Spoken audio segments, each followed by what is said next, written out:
What I'm going to do is I'm just going to draw the basic idea of what I see in these little dudes. And it always does come down to measurement too. Everything comes down to measurement. So I'm going to move these. The guy in the middle, that little dude in the middle, you can't see much detail in that. In a way, that's a gift. Because if you have a photo that's super hyper detailed, sometimes you want to paint and draw all the detail. Instead, I've just got a little dude. His body looks like it's about 2/3 the size of his head or so. And one thing I'm going to mention to you guys about a body, let's say he's somewhere in here. The head and the neck always go out on an angle. So if my body's kind of like this, if this is going to be his body, I'm going to go halfway. Yeah, that's about the right size. The body is a lot of times curved if you're sitting. Most of us have bad posture, so now I'm going to try and sit up straight. Your neck and head are always leaning forward a little bit. Rarely do you see people sitting straight up and down, and it never looks natural when you do see it, so you always notice it.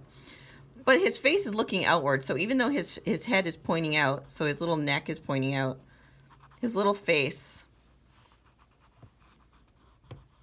is straight out. So that head, you can really see how it kind of pulls forward. And of course, he's got shoulders. So I'm just kind of drawing this curve, and I'm not doing any detail. That doesn't mean that you're not capable of doing detail. I'm sure you are. I feel like I am pretty capable of doing detail to my detriment.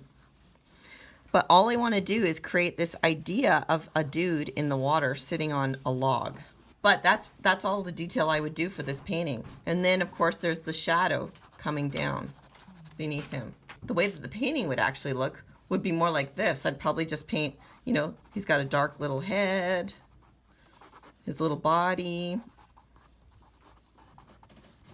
I'd paint it dark, but I'd have just those highlights of where you can see the arms. It's probably bent, but his arm is bent in shadow, so I'm not going to worry about doing any detail. I'm squinting a little bit and looking at the picture. That's really all I see. Then maybe there's a shadow on half of that arm. No real detail on adding those figures into that background. Is he still here? Dang. Same thing is true for the other little dudes.